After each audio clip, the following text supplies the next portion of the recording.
Welcome to Limited Success. I am your host, Fred Joyal. This is a webinar about how to make dental practices exponentially more successful. We're going to have a series of amazing guests on, and we're starting off with a real bang. We have Jonathan Miller from Fortune Management, and we're going to talk about the 7 steps to a successful dental practice. And it's so much about how well you pour the foundation of a practice. And this is true of any business. Any business success is getting it right at the beginning. And that's what this is going to be about, is how to think about it, how to execute it. So, Jonathan, welcome to the webinar. Thanks, Fred. I appreciate you having me. How exciting to be the first one right out of the gate.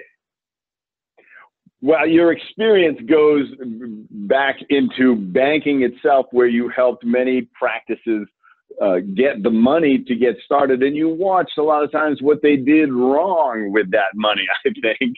Now that you've teamed up with Fortune, you have a keener sense of how well it can be done and how profoundly important that is, right out of the gate, right?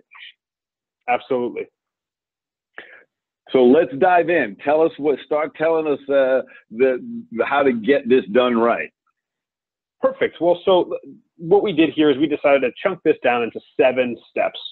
We didn't want to go crazy.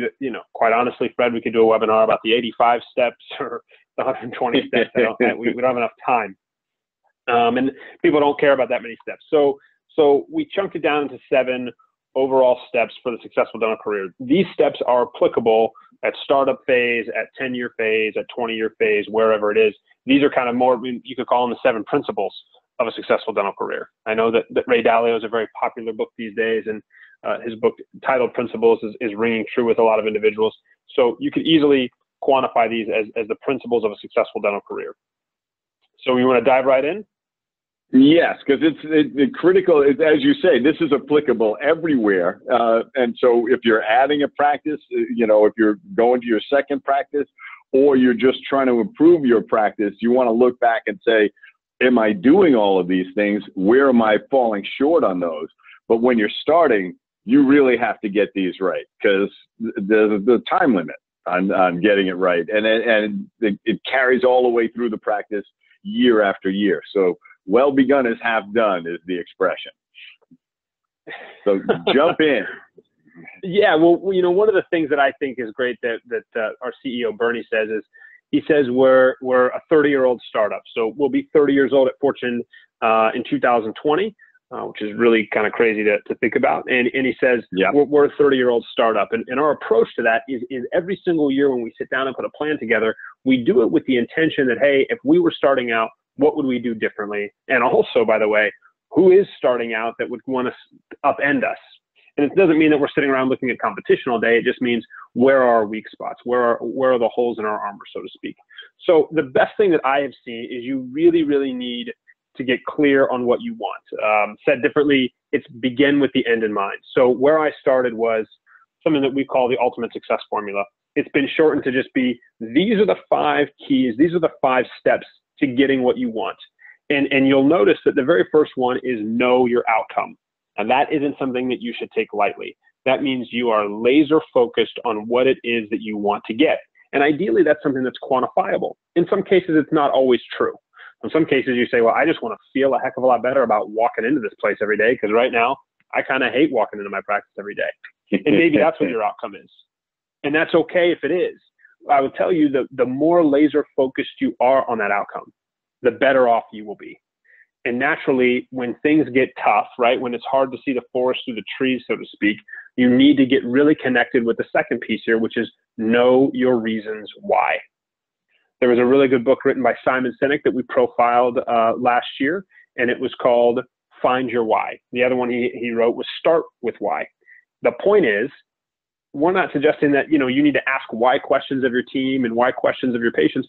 You need to ask, why am I still here? Why am I so motivated to keep going forward? And maybe you're not. There may be plenty of days where you're not all that motivated in taking the next step, in doing the extra work, in staying focused on what you really want. But I will tell you this, if you are connected with why you do it, it will absolutely get you to the finish line. That's you know, sure it's true of any business. It's you know, I know why my companies do what they do. You know, at their core, and I know the outcomes that we're looking for on a quarterly and an annual basis. But you know, the dentist has to really wrap his head around it. The business owner has to say, why are we doing this? What is our ultimate purpose, and how do we fulfill that? It's that, you know, you wouldn't go into the, you know, hiking without a map, right? But people start businesses without any sort of sense of where exactly they're trying to get to, and what's the path. So that's what this is. And so step 3 I love as well, because it's about committing, right? It is about committing, right? So it is titled Take Massive Action. The point is, you're 100% right. You got to commit. And I love that that's just a much cleaner, conciser way, but you've got to commit to the work that is required. And oftentimes, if we're going after an outcome that we haven't achieved yet, guess what? It's because we haven't done the work necessary to get there. So the reason why it says take massive action is because we're looking for a word there that describes how much work you actually need to do. This isn't, hey, go to work. This isn't, hey, take some action. This is, you're going to have to do more work than most likely you've done before in order to get the outcome that you're looking for, to get the result that you really want. Knowing what your why is will help you go in and put that extra effort in. You know, I wish it was as simple as, and I can't remember where I heard this for the first time, but I loved it when someone said, you just can't go to the gym once a year for 8 hours and say, well, that's it. That's all the gym I need to do for the year. I wish it was that easy. If you want to get in shape and stay in shape, you need to go to the gym consistently. And oh, by the way, you need to watch what you eat. And oh, by the way, you may not be able to enjoy that glass of wine or that dessert or all that. And that is a lot of work. And a lot of people aren't interested in doing that. Of course, you get down to monitor your results. And so something that I think, you know, in dentistry, especially in business overall, sometimes we get too focused on the monitoring of the results. Yes, you need to monitor your results. And so we know there are plenty of different softwares out there today that help the practice monitor the results. I have some doctors questioning those softwares from the standpoint of, aren't these monitors basically built into my EagleSoft, Dentrix, Open Dental, et cetera? Of course they are. However, it does require work to go get them and go find them. And unfortunately, you know, in a worst case scenario, somebody could fudge those numbers. If you have a monitoring system or a... And if you gotta go, you're going backwards too, right? You know, you have to be looking forward as well. Monitoring says what's happened. You have to have this is why it's fourth, okay? You got to know where you're going. You got to know why you're doing it. You got to know the actions you're going to take. And then you're going to measure that the results are there in the action. But mostly monitoring your results says, yes, the actions, you know what, I did 90% of what I intended to do, and therefore there's a result. But you want, the harder the results are to measure, the less likely you're going to get to them. And the harder they are to interpret, the less likely you're going to sit down with them and really even understand them. Absolutely. Absolutely. And so that's where those monitoring softwares come into play. We really chunk it down into, if we get specific for 1 second here, lead measures and lag measures. And those lead measures are the things that you can impact now to keep you heading in the right direction towards the result that you want. And those lag measures are the things that you can go back and look at. So you can go back and look at last month's production and collections. You can look at what you did a week ago, et cetera. But those are things that you can no longer make an impact on. You can go back and see, well, what did I do and what result did I get? And then, you know what, that isn't exactly what I wanted. And so now I need to change my behavior going forward. But then there needs to be some lead measures that, you know, hey, if I do these things, if I know off the top of my head, if I do go to the gym 4 or 5 times a week, then I'm going to be that much closer to the goal that I want. So now I just need to go ahead and check off that gym step those 4 or 5 times in the week.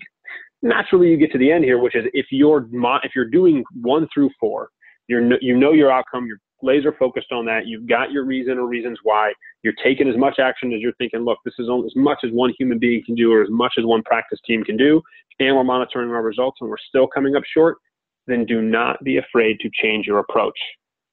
There are a lot of different ways to do things in today's business world. There is no one way to do anything. There are a lot of practices out there that are, you know, achieving crazy amounts of goals and volume and taking care of patients and et cetera. And they all have different ways and strategies to do it. So do not be afraid to change your approach. And the other thing I would put in here, Fred, is don't be so laser focused on an outcome that you wouldn't be willing to change your approach, right? You wouldn't be willing to go after something even better. Sometimes we can get so focused and kind of create this tunnel vision that we're missing other better opportunities going by us. I think it's Jeff Voss that taught us that. The guy that said never split the teaches never split the difference. He said, don't be so attached to an outcome that you'll turn down a better one. So that's right. That's right. Yeah. Yep. And you can't be attached to your approach. You gotta know that sometimes it's not doing the same thing harder. It's doing something differently that gets you that significantly higher result. And I do think that that's where some doctors get into trouble. And that's where I think this comes in. So step number 2 is building your team. And I don't just mean practice team. I mean team of advisors is what I'm talking about here. Your practice team is great. And yes, you need to have a really good practice team. We constantly are preaching you cannot possibly grow a practice without growing a team that's helping you run that practice.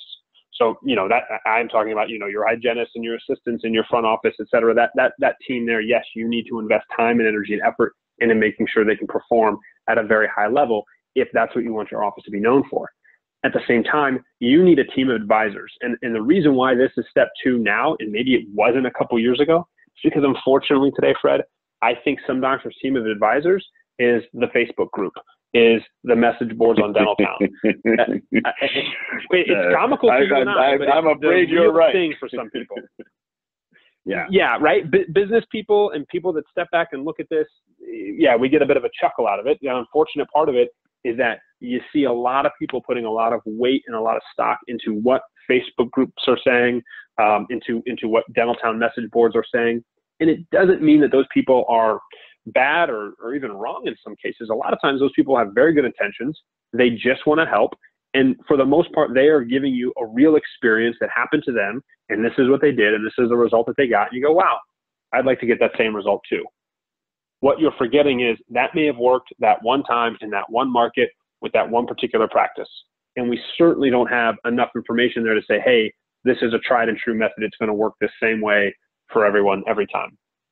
I don't know if there are too many of those methods out there, something that everybody can do the same way that'll work consistently every time. There are some things, though, that we know we must do. And so you must build a team of advisors that works for you. They understand your outcome. They know exactly where you want to go, and they also know why you want to get there. And ideally, that team of advisors holds you accountable to that outcome. That team of advisors, I mean, loosely, Fred, you're certainly going to need a CPA that you can trust. Right? You're certainly going to need an attorney, for when those kinds of things happen, and those kinds of things, those legal battles, if you will, are kind of always, unfortunately, lurking around the corner these days. I think that you need some sort of mentor or someone clinically that you can bounce things off of. If you hear of a new technique, a new procedure, a new technology, it'd be really nice to have a clinical mentor to talk through that with. Maybe you have a few people in that role. Maybe you have somebody that's on the cutting edge of technology and is willing to try everything new that comes out to the market. And so, great. So Leia Laser's out. I'm going to put it in. Let's do it. Let's go. And I'll tell you all the good and all the bad. And then maybe you have somebody that says, hey, what's always shiny and new doesn't mean it's always better. And so let's do some tried and true methods here that we know work. We are talking about healthcare at the end of the day. We are talking about dentistry. We have methods that we know work. May not be as fast or as efficient or as shiny or as new. We know that they work.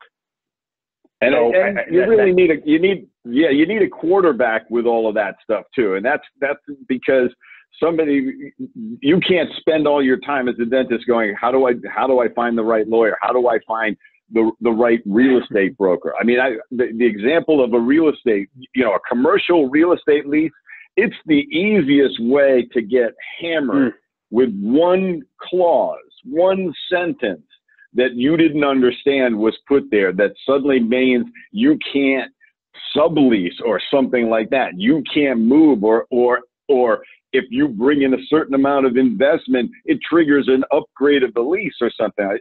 There's so many of those things. A quarterback brings in the team and says, this is who we need. This is when we need a professional, or this is what I can do for you. So that's critical in my mind. Absolutely. So you need to find out who those people are, and obviously they need to be individuals that you can trust. Now, I put this cornerstones of a team in here because this is both in-practice team and external practice team, but there needs to be a shared vision. We need to know what it is, what we're going for. Our eyes need to be on the prize. On the operating agreement side, I'm not asking you to have things necessarily in writing. I am asking you to say, hey, here's what we are expecting. So I just want you to set the right expectations of those people, meaning that if it's a CPA is a great example. If it's a CPA, then you need to say, hey, here's what I'm expecting. I'm expecting you to help me save as much in taxes as possible and push the envelope as much as we possibly can. And, I'm not necessarily worried about auditing, and I'm not worried about just save, go. And you may have CPAs out there. I've met plenty that are like, look, I'm going to help you save as much as possible within these guidelines. I'm only willing to push the envelope so much because I've been audited, and these are the things that the IRS will ask you, and so we can only push so far. If that's your kind of CPA, great. If you want the CPA that plays in the gray area, great. But you better have landing. You're going to have an upset. Somebody's going to be held accountable for, hey, I'm happy with this person on the team. I want to naturally quality communication. That leads to relationships. If you have good communication, that means there's zero room for upsets or very little room for upsets. So you should have a really strong foundational relationship built on trust and understanding of where we're going and why we're going there. And then when those individuals on your team know those 4 parameters, know those 4 cornerstones, that's when you can execute at a high level. That's when they can not only hold you accountable, but help you out when you're doing something that's counterproductive, counterintuitive to what you said you originally wanted. We're all guilty of that. I'd really like to save money, and oh, by the way, the new iPhone's coming out, and $1,100, not that big of a deal. Well, wait a minute. Is that, maybe how does that go with that? Your number one priority is to save money. It doesn't exactly work. Yeah, I mean, winning has to be defined the same way by everybody involved. And exactly right. And that's the communications part of it, but it's really coming to a clear understanding of this is, we're going to abide by these principles of what we're actually trying to achieve, and define what winning looks like, and be committed to it and be disciplined about it. Discipline is not a bad word. It means you're focused on a direction, and you're not getting distracted more than anything else. And sometimes that distraction is a spending distraction, as you point out. You can't let that happen yet. Get down. The biggest thing people do to make their lives miserable is live beyond their means. And I love your car analogy with the rims and the tires and all that. And you're like, people do this, and they know it gets worse gas mileage. It's more expensive, and it makes them feel a particular way. And at the end of the day, we're pretty emotional creatures. That takes over sometimes. And the discipline is to understand you're like that, and move and control. Know your own nature, and remember what your vision is. Absolutely. Brand you.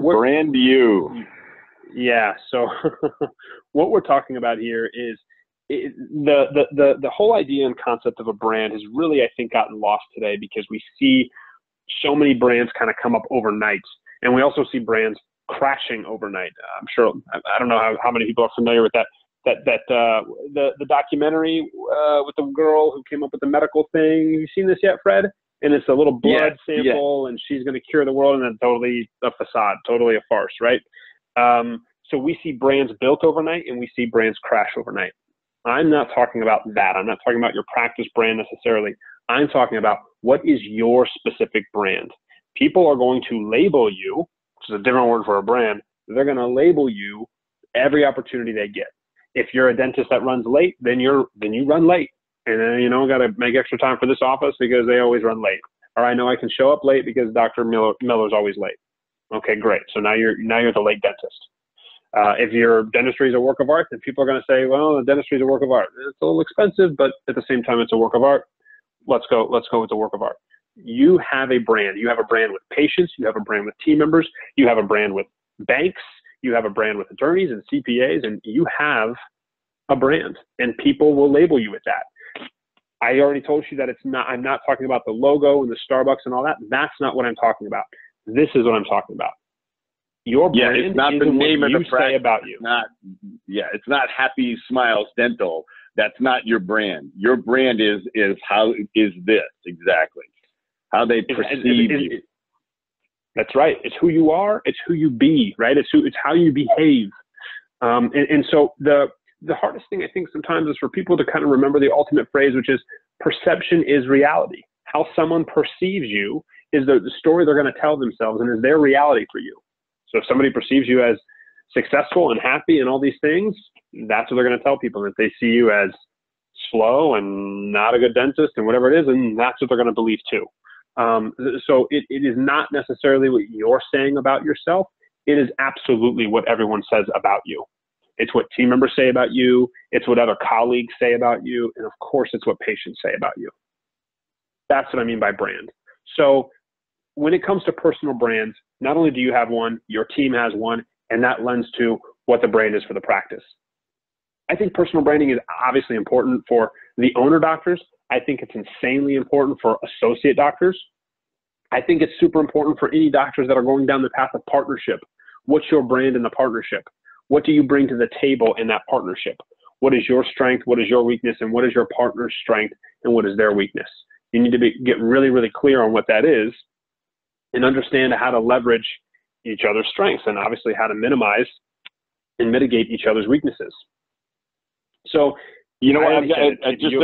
Please. Let me just throw this quick thought in because it's so much. I just watched the movie about Mr. Rogers, Fred Rogers. Yeah. Nice. And he was constantly articulating his brand, which was that coming from a loving place was the solution. Okay. And everybody knew it. And his actions were totally consistent, but he never stopped saying it. And so when you talk about articulating your brand, you're articulating it to yourself so it guides your action, but then other people are hearing it and seeing that it's aligned with your actions. And that's the worst brand there is one that's not aligned with how you say it is. Okay. So you have to be who you say you are. And this second point is just as important, which is a brand is being made for you. Your reputation is being made for you, whether you like it or not, whether you're actively participating consciously or not, you're actively participating in creating your brand. And when we talk about, whenever we talk about, you said a key point there. You're, not on brand or you're off brand, if you will, when you say one thing and do another. And we don't really think about that. I mean, we know that doesn't sound good. And we know that, hey, I never want to do that. We do little things like this all the time. And we just don't know how it's picked up by the recipient of the message. So their perception may be, oh my gosh, they totally lied to me. And you're like, well, I didn't really lie. I said, I'm running a few minutes late. And you interpreted that as a minute or two late. And I was saying I'm really running 10 minutes late. Whatever it is, that perception, that message is being interpreted all the time. And that's where people are going to start branding you and labeling you. When we talk to teams, one of the biggest concerns with any team is trust. And oftentimes we hear, well, the doctor says one thing and does another. Doctor said we were going to have a bonus, and we still haven't had one. It's been 12 months. Doctor said we were going to start adding more technology to the practice and bought one intraoral camera, and that was it. That's not what we thought adding more technology to the practice meant. I mean, these are messages that we're hearing all the time, and that is the team now building a brand for the doctor. It makes it really, really hard for them to want to stay with you and continue to work hard for you and perform at a high level when they have a perception about you. And of course, if they've lost trust in you, it's basically not possible. If the new technology that they added was a Mercedes, that doesn't count. It kind of works. The Tesla's pretty cool. I mean, the Tesla's got a lot of technology in there. I don't know if that counts. But that's aligned with my vision. So That's right. And so this is why it's so important for you to understand what your brand is, because your brand lends to the larger brand, which is the practice, which is what people believe about your practice in the community and what they say about your practice when they leave there. And if you're trying to get to that, kind of end all be all marketing level of, I just want word of mouth referrals, that is an amazing strategy. It's also one of the hardest to achieve. Yeah, it's great from an ROI standpoint. It's next to nothing in an investment. It's just really hard because you have to stay on brand all the time. And then that message has to get communicated from patient to the public or to the general public, and they have to be able to see it. So it needs to be public and visible. So if you're saying we're philanthropic and we're charitable and we do all these great things for the community, then it has to be on your social media page. It has to be out into the world, and your team has to believe it and say it and do it. Of course, it's going to build credibility, and it's absolutely going to increase engagement when people are seeing it in action, not just hearing it, right? The age-old, a picture is worth 1,000 words, or a picture speaks 1,000 words. They have to see it to believe it. Unfortunately, we're in a pretty cynical society today, and we know that you can say just about anything. And even more so, we know that people can make social media look like however they want it to look. So there may be a point in time where not a picture won't even work. You'll have to video yourself actually donating to charity or doing the smile makeover or whatever the case is. But the point is that your personal brand, the one that you bring to the table, the one that your office staff and office team brings to the table, is the one that's going to lend to the credibility of your overall practice brand. And so often a doctor has a really, really clear vision about where they want to be and what they want to be known for. I want to be known as a high-end dentist, and I want to get away from insurances, and I want to take fee-for-service patients that really value the dentistry and the care. And the team has never heard that before. They have no idea that that's what the doctor really wants to do, because heck, this is the first time they're hearing it, when the doctor says it to me in a meeting. They've never heard that before. Yeah, and meanwhile, he's going, make sure that the hygiene schedule is full. It's like they're hearing a whole different set of dictates that they have to follow that have nothing to do with that grand vision. And of course, this, as you say, it expands to the brand of the practice, and it expands and it reverberates in the community because of social media more than ever. You can either amplify a good brand or contradict it. And because, somebody's building your reputation online too. And so you actively participated with a vision of the brand you're trying to create, not just a random post and shared picture and stuff like that. That when you capitalize on how people gather information, you use digital media to expand your brand.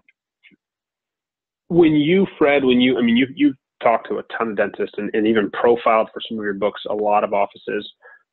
What are some of the things that you've seen those really good brands do? I mean, I don't recall you ever profiling any bad brands. That'd be a new book. What not to do. Right? By Fred Joyal. It might probably sell really well. Yeah, right. Well, you could write it pretty quick. You write all the stuff not to do. I could knock it out pretty fast. I've heard some amazing things. Well, did those doctors have it written down? Like, did they have their vision written down, or did they have some of these things written down somewhere? Did they go over this stuff with their team? What were some of those things that jumped out on those really strong brands that you've seen? Yeah, I mean, I think of Dr. Neve Pham up in Oregon in Washington State, and she articulates all the time about how their goal is to improve the dental health of the community. And because of it, she does a volunteer day a week in the practice and things like it. So she's completely aligned with what her values and her vision is. And she's also teaches every month. She's down at the dental school teaching. And so she's saying this, and guess what? She's incredibly successful financially, because that vision also, when you care about people in dentistry compassionately, diligently, it's a very successful business model. How do you bridge the gap from, because you had something pretty cool there about the articulation of it, and I heard a lot of this, these actions speak louder than words, this volunteer day and the teaching and articulating that, hey, we want to take care of people. We want to optimize dental health for the community around us. How do you do that? Or what are some things that you've seen work there without sounding either disingenuous or braggadocious, right? Like I want to treat everybody and I want to, take care of people. And I think that the cynic can say, yeah, duh, we all do. That's why we're dentists. Okay, great. Yeah. Any ideas on how to make that be who you are? I think it starts with you know, and these rules of building your brand, it's also is your action plan, because what you're going to do is you're going to start every morning huddle with the team and say, today we're going to really change somebody's life, and maybe more than one. That's what we're trying to do here. Or you say, today we're going to treat as many people as possible, because the more people we treat, the more impact we have on our community. And you make it short. I mean, I have a good friend of mine. He starts every business meeting, because he's in the dental world. He starts every meeting is say, we're here to create smiles for everyone. And he means it like our vendors, our employees. That's like everybody. That's the goal. And it's so simplicity is important too. Don't make it this long rambling thing that, you know, like reading the Pledge of Allegiance or something like that. It's going to be really simple. Who are we going to make happy today? Who are we going to make feel remarkably happy today? You know, and too much of I don't want to go on a diatribe, but too much of that morning huddle is literally just teams going through the schedule and saying, Mrs. Jones is here for a crown and Mr. Miller's coming in for a filling. And then is that a 2-surface or a 3-surface? And they have this talk about treatment and not about the plan for the day, the vision for the day, what we're going to do today and who we're going to be today when these patients walk in the door. Of course, we're going to do the dentistry. That's a given. But to talk about seating a crown or you know, doing a class 2 restoration or whatever it is, that brings zero energy to the group outside of oh my God, this morning Mrs. Jones called in and said that, by the way, her other crown popped off. Okay, yeah, bring that to the morning huddle for sure. Yeah, I mean, you know, and it could be something it's something you write that you have to own. It's just, today we're going to help, once again, today we're going to help people in spite of themselves. You know, it's like, we know that's the challenge, okay? But we're going to help them anyway, because that's our job, to convince them that dentistry is valuable. So we're going to help them in spite of themselves, and they'll appreciate it. I don't want to go through all the rules. You know, everybody on the webinar can see these. And one of the ones that's most important to me is be yourself. If you are inauthentic, people will sniff it out. They will find it out. They will know it faster today more than ever. I swear I heard an article, or I read an article the other day about some pretty famous Instagram blogger type person who's a vegetarian. And sure enough, somebody got a video of her eating steak. And built this whole brand around vegan lifestyle and all this stuff. And somebody somewhere, she was on vacation in a remote island and thought that maybe no cameras were around, and got a photo of her eating steak, or I don't know if it was some sort of carpaccio, I can't remember, but I just thought that was kind of comical, because clearly you're not being genuine. You don't really live that lifestyle. You have to be yourself above all else. Well, do you remember Hill Street Blues many years ago as a TV show? And there was the guy, they always had the equivalent of the morning huddle, right, with the cops. Okay. And the guy running it at the end of it always say, hey, let's be careful out there. Okay. It was how he ended it. And I feel like in a morning huddle, you don't have to say something different. You could just say that, you know, one of my mantras is, dentistry is one of the best investments a person can make. So just remind the team, hey, let's not forget, dentistry is a great investment. I love that. Say it every day, just to remember. It's like, and go out in the street, if you're a cop, or go out into the practice and go like, don't forget, this is a great investment that we're helping them to do for their benefit. We're going to make money doing it. Everybody gets to make money. We may get to make a lot of money, but it's because it's a great investment that we get to make a lot of money. And it guides them. I think that's great. Here with crafting your identity, putting your message together, really, really focus on your values, obviously what you're passionate about, and of course you need to be remarkable. It is not good enough today to say, oh, we do great dentistry. It is not good enough today to say, well, we take a lot of CE, or we're really highly trained. You need to stand out. There are more dentists out there than ever, and there are only more and more graduating every year. And obviously corporate dentistry is only getting larger. You need to really find something that makes you stand out. What I can promise you is that if you find something that you're passionate about, and you find something that you get your team to believe in, and you've got people to support you in your goal and in your vision, then you will absolutely be able to stand out. because you will be following and living and doing these things each and every single day. Recently, I had, please go ahead. And you'll be successful because it will be satisfying. Success is only really is not measured by money. It's by how satisfying your day is. You will make enough money, but is it because it's aligned with who you want to be and what you want to have as an impact in the world? It will be a satisfying day. And I love the word remarkable. Obviously, I want them to create create a patient experience they can't resist talking. People can't resist talking about. Absolutely. No, I love that. I think that's great, and we put that remarkable in there just for you, Fred. So there you have it. What do you stand for? How will you show up for people? These are questions that you should ask your team. These are questions that you should be asking yourself, of course, but don't be afraid to ask your team. What do you stand for, or what do we stand for? Make sure you're aligned. Make sure that that is clear. And how will you, or how will we show up for people? Who are we going to be when they get here? Who are we going to be when they walk in the door and they're having a bad day? Or who are we going to be when they say, oh, you know what, I just can't afford it? We're going to be like, well, that sounds right. Yeah, it is expensive. Well, gosh, maybe the guys down the street are cheaper. I hope not. But that's how some practices are. And conversely, Fred, what I see a lot of is, oh, this is what your insurance covers, and we just treatment plan to what the insurance covers. And it is baffling to me. That only perpetuates the cycle of which everybody wants to get out. That's right. Yeah. They want to get out of that. They want to get out of that. That treatment planning to what insurance covers only perpetuates the cycle at which doctors can't stop telling me how quickly they want to get out of insurance plans and go fee for service.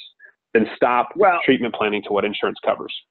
Please. And it makes people mistrust dentists to give them a treatment plan that actually is beneficial to them, because what they've heard is like they've translated it to, well, if my insurance doesn't cover it, it can't be important, which is, as we know, 180 degrees from the truth. That's right. That's right. It must not be important if they don't cover it, because those guys absolutely care about me and not CEO pay, private jets. They would never help me out if it wasn't worthwhile. Yeah. So. That's right. That's right. So I love this here. Plans are worthless, but planning is invaluable, right? The other one that everyone knows is that if you fail to plan, then you're planning to fail. This is step number 4. You need to have a plan. Now, this is what traditional business plans look like, just in a kind of a 3,000-foot view. You have a market, you have a customer, you're trying to take a value, and you're going through models and goals. You have your personnel, you have your financials, then you have this conceptual and tactical feasibility. And you'll notice that, left to right, it goes to foundation, then the process is in the middle, and then the outcome piece of it. And what I think we really need to do is change that to a more strategic plan. Yes, a business plan is important, but a business plan oftentimes gets so focused and dialed in on the numbers and on the ROI, and it's not to say that's important. But if we're talking about the steps for a successful dental career, then your business plan will change, because your outcomes and what's important to you will change. And this strategic plan, I think, illustrates that in a much better level. You need to have your mission and your vision and your values in line and understand what that impact is, and then make sure that whatever that is, whatever your vision is for the practice and how you're going to perform it can be sustainable, and that you can have your team bought into it. And you need, once again, your advisorship team, and naturally you're going to need your practice team. And that's where you come up with your goals and your objectives and your action plan. And then you look at performance and your long-term direction. But strategic plan is what I think every doctor should be focusing on. Business plans are important. Business plans can help you, but they're really segmented to a particular outcome that you're looking for. And from the standpoint of, my business plan is X. So any startup doctor I talk to, or any doctor looking at a second office, third office, they're going to do some sort of de novo. They have a business plan, but it very much gets to an end.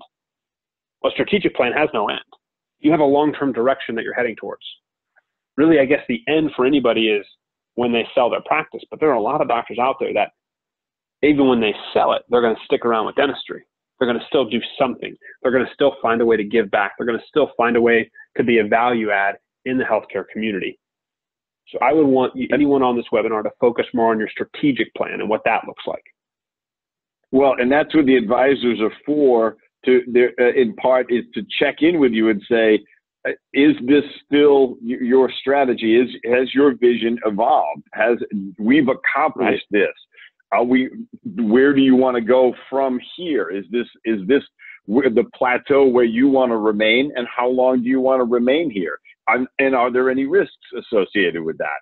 That's what advisors are for. They're people who've seen it happen to other people at various stages, and they're there to point it out ahead of time. So you go, oh yeah, no, I don't want a plateau. I didn't realize I was actually doing that. Well, let's look at your numbers. That's you've gone from 10% growth to 2% growth. It still feels like growth because you did more than last year, but more is the only word in the measurement that's accurate, right? In terms, you're not talking about real growth. So you have essentially plateaued. You've plateaued to inflation without knowing it. No, you're 100% right. And that's why those advisors are so valuable. Now, step number 5 is on the debt analysis side. Anything that you're going to do, you need to understand the risks associated with it. And everyone assumes that all debt is bad debt, and that just couldn't be the case. So there obviously is good debt and bad debt. And I think that if you hear from any of the talking heads on the news these days, they'll kind of give you the same rundown here on the good debt versus the bad debt. And anybody on the webinar is going to understand, well, student loans, well, at the time they seem like pretty bad debt. They're considered good debt, especially in the lending world. So you alluded to my career before and just doing nothing but lending. And that is exactly how we looked at student loans. We looked at student loans as a good debt to have. We look at credit cards and car loans, et cetera, as a bad debt to have. Now you'll notice here that you have mortgage on both sides of the line because it can be considered a gift and a curse. Naturally, you can go out and get a house that is way too far outside of your reach, especially in Southern California, Fred, where you and I reside. And it's very easy to go find a home that is several $1 million out. And here we have a home and we don't have any cars and we can't go on a vacation and we can barely afford to go out to eat once a week because we have this mortgage. Now you can have good debt in the housing mortgage, and we also have CRE. CRE is commercial real estate. So be cautious on commercial real estate. Oftentimes I hear doctors saying, well, I'm going to buy the building and I'm going to have 5,000 square feet. I'm only going to take 1,800 and I'm going to have tenants for the rest. Sounds like a really good idea in theory. Most lenders will consider that risky because tenants leave, tenants go out of business, tenants decide to stop paying rent. And so therefore, when you have a commercial real estate that may be too big for what your practice can handle, then the banks consider that a risk now. They consider that bad debt and they say, hey, can Dr. Miller cover all of these rental payments or the entire mortgage payment if everyone decides to not pay next month or next week or next year or what have you? And if the answer is no, or it's a little tight, then they're going to say no go on this 5,000 square foot facility or 10,000 square foot facility, et cetera. So you really need to have that dialed in and have a good person on your advisorship team from a financial perspective, run those numbers for you and say, okay, this is good commercial real estate debt for you, and this is bad commercial real estate debt for you. Now, on the commercial lending side, of course, those are practice loans. I probably talk to a doctor once a week that says, well, Jonathan, I already have plenty saved up. Why would I borrow more money from the bank than I absolutely need? Because cash is king. Cash flow is also king. So anybody on the webinar that is running a practice today, they know what positive cash flow looks like and feels like. It feels like a lot less stress. And they also know what negative cash flow looks like and feels like. And it is certainly very stressful when you're in the negative cash flow business. The point being is the commercial loan, if the bank is going to give it to you, they're not lending money out of the kindness of their heart. They're lending it to you because either it has to cross 2 factors off their list before it crosses off anything else. And that is, you really need it and you can absolutely pay it back. They wouldn't give you the money if they didn't think you really needed it based on how they traditionally lend and what they know about your market segment and what they know about the task at hand, meaning I'm going to build a practice or I'm going to go build a second or third practice or I'm going to go buy a building. They understand what that looks like and how much money you need to do that effectively. So that's why they would give you the extra money. And of course, then they need to make sure that there's the other side of it, which is, could you pay it back? And when they run their stress test and their cash flow analysis, they're going to be daggone certain that you can pay it back. They wouldn't give it to you otherwise. Well, and so just one more point about that is, because I come from the marketing side, if you have a bunch of cash and you use it to build a place and then you go to the bank and say, oh, well, I want a commercial loan. What's it for? Marketing. They hate that. Okay, don't they? It's like that sounds like you want to throw it into a furnace, you know, and heat the place. That's you know, they don't.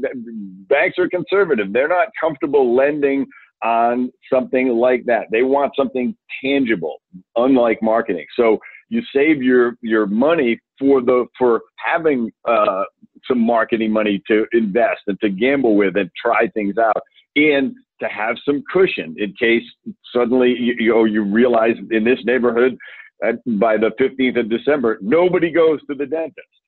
You know, they all go out of town or something, right? So you just haven't quite figured that out, and you go like, wow, I got to pay everybody to not work for 2 weeks. I need some dry powder to get me through this. So that's right. And so the banks are going to lend you the money when you don't need it, and they're absolutely not going to lend you the money when you do. That's the easiest way to put it. So if you have cash in your account and it looks like you don't really need the money, you just like the money, then the odds of them lending it to you are pretty high. But when you come to them and say, well, I don't have any money to market and I really need to get new patients in here, so now I'm asking you, Mr. or Mrs. Lender, for the money to market my practice, that sounds like you're almost basically saying, I need a life raft. I need some help here before I topple over. And they don't like to sign up for that ever. Yeah. So. Ever. That's right. They don't like to sign up for that ever. So quickly, please check your credit bureaus. Check them at least once a year. I have here a recommendation of checking them every 3 months. Understand that they are competitors, so one credit bureau isn't the same as all. There are 3 credit bureaus. You need to review all 3 just to stay on top of where you are. Naturally, with identity theft where it is today, it's not a bad idea to check them more often. I found services like Credit Karma and some of the ones that even the banks are offering these days to be very, very valuable. But just check it for inaccuracies. Check it to see if somebody's opened something on your account, because the banks, while they're lending you commercial loan money, so therefore it will not show up on your personal credit bureau, they're absolutely going to check your personal credit bureau.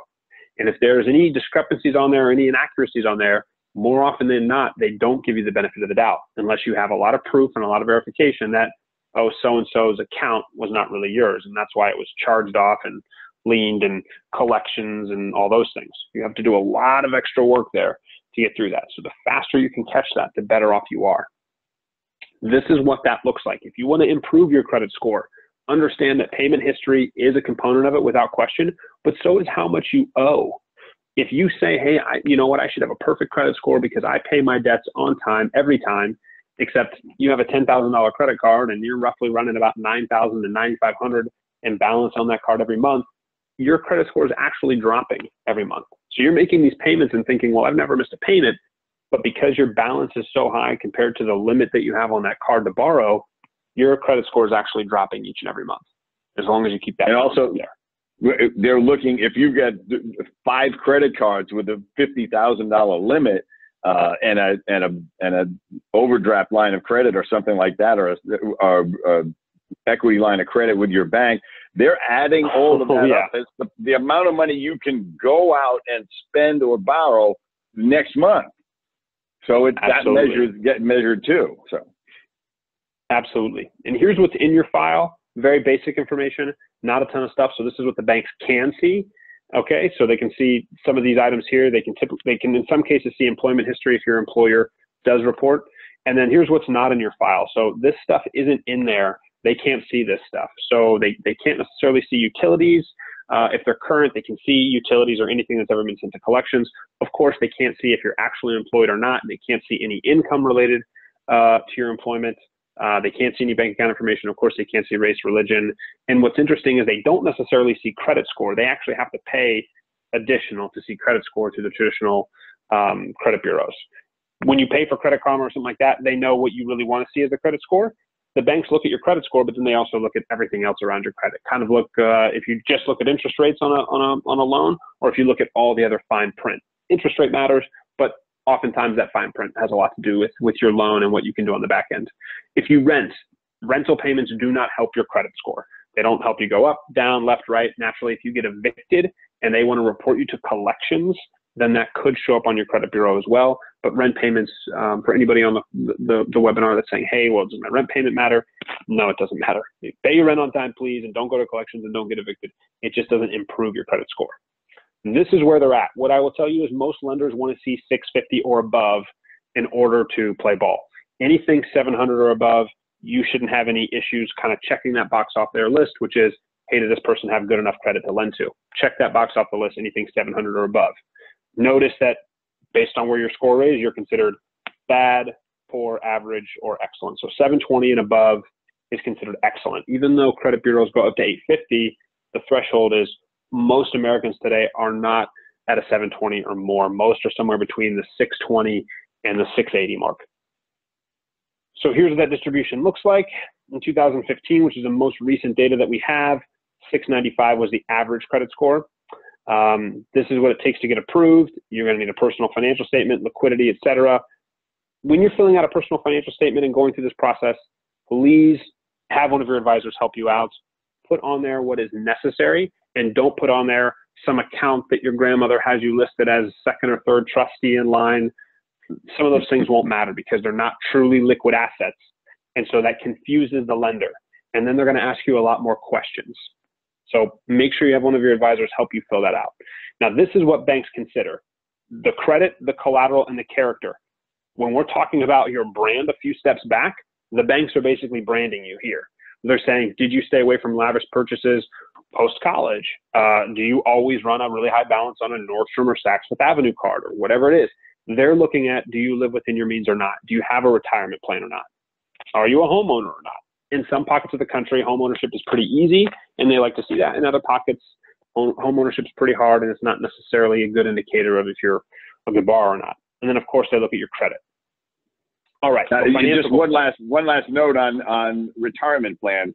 They look at that as collateral and character, because they say, look, this person has, they have a fallback fund that they may not want to burn, but they can get it if they need it. But they're being frugal and long-term thinking about their money, and banks love that. That's right. That's right. If you started to put money away, that's a good sign, versus, oh, I've just been living and I have not put any money away. I will tell you that it is better. You're better off to have some strategic debt, like student loan debt, and then maybe even a mortgage, and have money in the bank, than to have little to no money in the bank, but say, I have little to no student loan debt and I have little to no mortgage debt. Cash is king. They would rather you have some cash on hand and some debt than no cash and little debt. Now, this is an interesting story because I don't know how many people know this, but this gentleman here, dental school grad, walked out of dental school with $1 million in student loan debt. And there's a whole New York Times article on how that happened and what happened. And it really, really painted a pretty bad picture on student loan debt kind of projections and where they're going, and how you can end up with $1 million in student loan debt, where, you know, this guy in the article kind of assumes that he may never be able to pay it off in his lifetime. Well, that remains to be seen, and I hope he's got a team of advisors to help him out. But this is a story that everyone knows today. It's getting a lot of press. The point being is that this is what you need to focus on when we're talking about financial goal setting. Number one is we need to focus on complete avoidance, high probability, high magnitude. And the example here is, if you live in Manhattan, you don't need a car, so don't buy a car. Okay. If you live in Southern California, do you need a $2 or $3 million mortgage? Probably not. So don't start out there and then go ask the bank for money. You have this risk acceptance stage, which is, these are items that you need to prepare for. Okay. So you need to have a buffer in case something happens. This is essentially putting some cash away. You know, the traditional logic, Fred, is about 6 months worth, right? You need to have a 6 months worth kind of a nest egg, if you will, or safety net, put in the bank in case something happens. The examples I have here are if you needed to pay an insurance deductible, or you need to replace some piece of equipment or do something simple like that. That means you have enough money to do that, and you won't really notice any impediment of your business. So your life wouldn't stop because you couldn't pay that deductible, because you couldn't get things fixed, et cetera. And then obviously you have this transfer of risk. Now, this is where your insurances come into play. So it says low probability, high magnitude. So you move these risks to someone else. In this case, we're talking about companies that provide you with malpractice insurance, with disability insurance. Something I think everyone should consider is business overhead insurance, or also known as business reducing term. If we're talking about taking out a loan with lenders and what you can do to help you if something goes sideways, business reducing term is a great strategy. It covers specifically the cost of the loan, and it actually gets more and more affordable, essentially costs you less and less and less every year as you pay the loan down that you bought the policy for to begin with. So in the very beginning, it's as high as it's ever going to be. And every year it gets less and less and less for you to pay that premium, because obviously the loan commitment becomes less and less and less the more you pay it down. So these are the scenarios that you need to walk through with your cash. The minute you start making money, you need to make sure that you have the ability to say, okay, don't go purchase something that I don't really need. Let's make sure I put enough money away to have a buffer in case, you can call it the rainy day fund, if you will. And then let me make sure that I have the insurances in place that if, God forbid, something does happen, I'm not going to go have to tap every piece of liquidity I have and sell assets off in order to get me back to whole again. Yeah, and I think the point there is that, you know, specifically, you can't say that something unexpected will happen. Like, you can't say, well, I'm going to get in a car wreck, or somebody's going to sue me and I'm going to have to pay my deductible. But across the board, something unexpected is going to happen. So that's what you're really preparing for, is you know, either insuring to make sure that you're protected and buffered from the full impact of it, or that you've got enough cash to get you through the unexpected, whether it's a speeding ticket or a car accident or an equipment breakdown, or, you know, a key employee leaving or something like that, or any sort of, you know, litigation. As we know, dentists are not always in compliance, and they find themselves at employment risk in various states. And suddenly you're paying a lawyer. You could have to pay a deductible if you're insured for it even, and it's taking your headspace away. You're not as productive when you're going through litigation. So you need these shock absorbers, and it just means that, as you say, cash is king. Preserve that cash. That's right. And I'll tell you the other thing that, you know, isn't on that list because it doesn't come from a traditional financial advisor, and that is the HR side of the house. If you are a business owner, you're owning a business, there are two things that you should do right out of the gate. One is you should absolutely have a corporation to put as a shield between you and, God forbid, anybody coming after you from a lawsuit legal standpoint. Okay, so you need to have a corporation set up, and you talk to your CPA or attorney or both about the best corporation for you. In most cases, it's an S corporation, but in different states, it's an LLC S corp, or it's a standard in California, it's just an 1120S, because they obviously don't recognize LLCs unless you hold real estate with those. The point being is you need a corporation. An associate needs a corporation. Every single doctor needs a corporation. When you're setting up partnerships, those should be set up in corporations with a partnership corporation over it. These are kind of safety nets or shields to put between you as a barrier and a patient coming after you or an employee coming after you. So make sure you have that set up. And then, of course, make sure you have an HR solution. You need somebody somewhere. This is a transfer of risk scenario that has your back. The minute that somebody from your team says, oh, by the way, I realize now I haven't been paid overtime properly, and I'll see you in court. That kind of thing happens very often, more often than we probably care to admit. It's happening more and more every single day. We're seeing as well.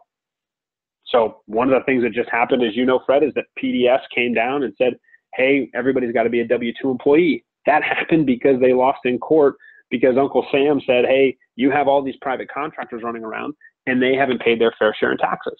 And so all of a sudden PDS said, well, guess what? Everyone's a W-2 employee. Now, that doesn't mean that that's what every dentist needs to do, is set up their other dentists, their other associates, if you will, or partners, if you will, as W-2 employees. It's just a knee-jerk reaction to a scenario that wasn't handled appropriately, and they didn't think through this process on that transfer of risk. Do we have a solution for this if something happens? Make sure that you do. All right, so the point here on student loans is if you're still walking around with student loans, make sure you get those looked at, have somebody look at them. It is not a set it and forget it with student loans. The government has been really proactive in changing some of those structures and coming up with different ways to repay student loans. And they've come up with some really affordable plans and some different things lately. These guys here at GradFin, just a shameless plug, we get nothing from them. They do a really good job of helping you navigate what that is.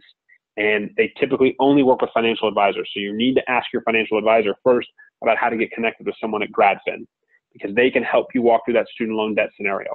It's not to say that, hey, you need to pay your student loan debt off right away. In fact, you don't. Once again, put more cash in your account and let your student loan debt, obviously just pay that as agreed. But at some point, you do need to pay that off, and it is costing you more than it's worth sitting out there on your debt sheet, so to speak. Your financial advisor can be the one to guide you on the right time at which you need to pay this off, because it's a burden. Okay, so these are scenarios about paying student loan debt down and what you need to do, making $200,000 to $250,000. Once again, it is a financial conversation, but make sure that you're focused on, hey, as I make so much money, the banks will start to look at you, by the way, I don't know how to put it, but basically you become stale at some point in your career with regards to, I've been making a pretty good 6-figure income for the last couple of years, and I still have a lot of student loan debt, and I still have credit card debt, and I only have about $20,000 in the bank.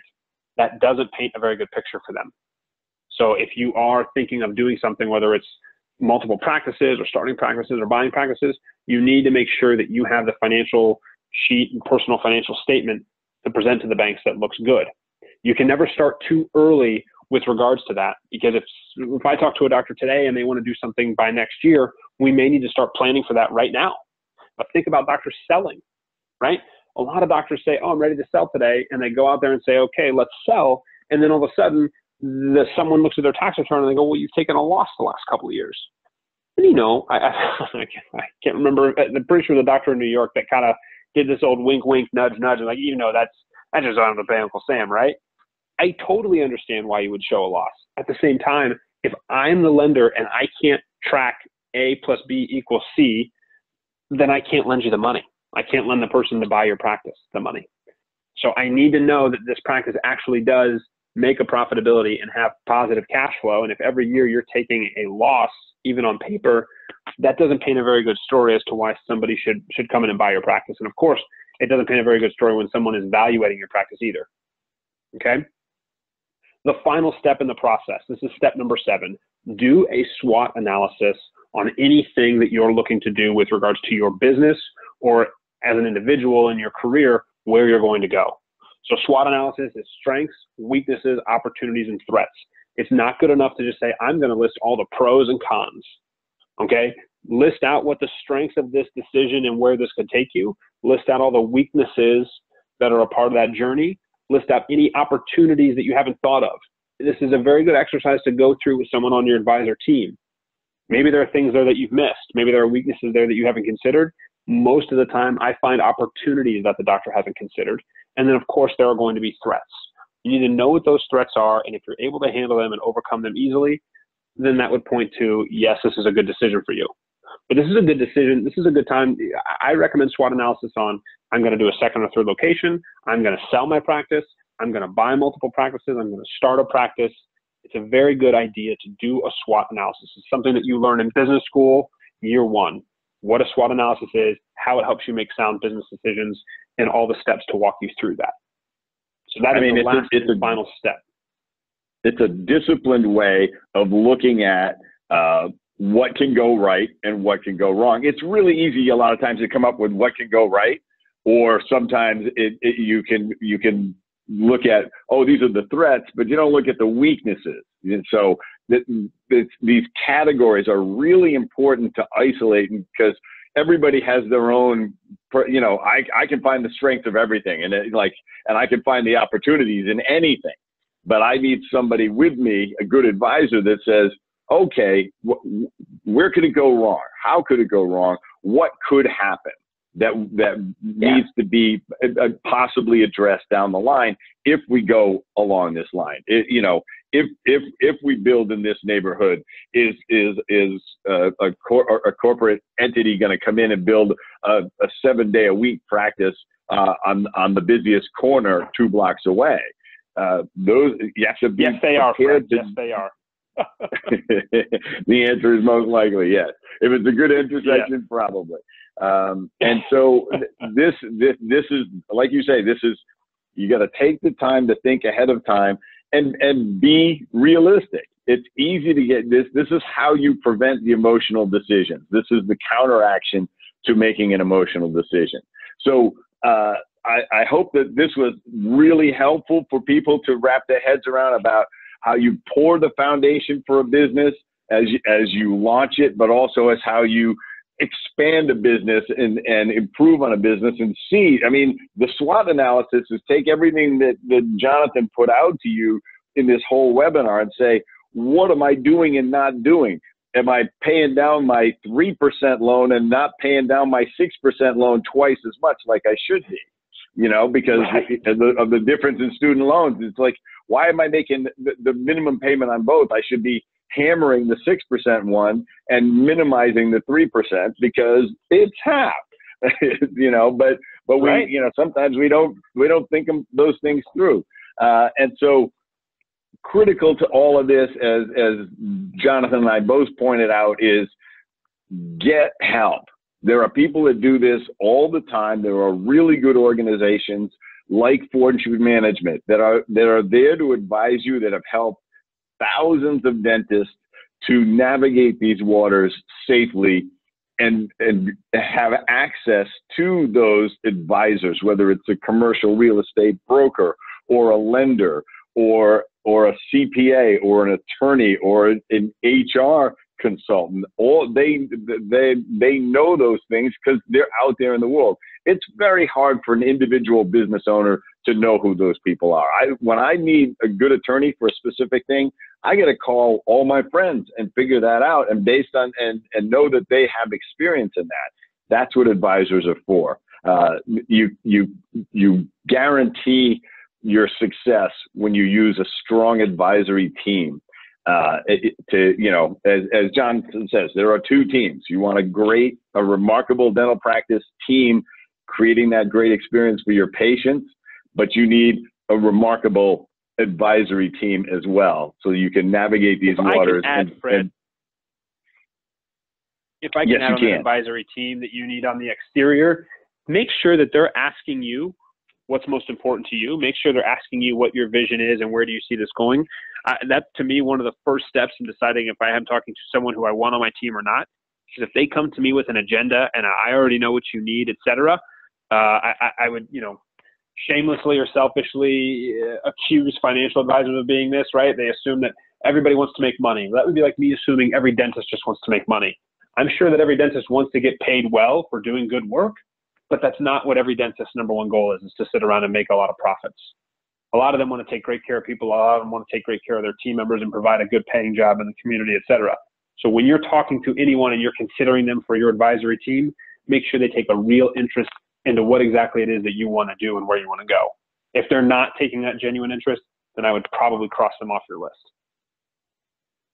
Sound advice, definitely.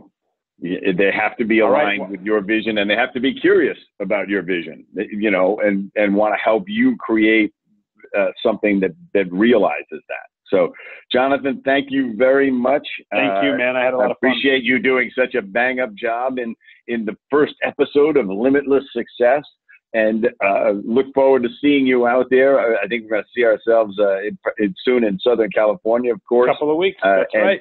Yeah. And thank you everyone for listening. I hope this was extremely valuable, and use these resources, and stay tuned for more terrific webinars on Limitless Success. Have a great day. Thanks, Fred.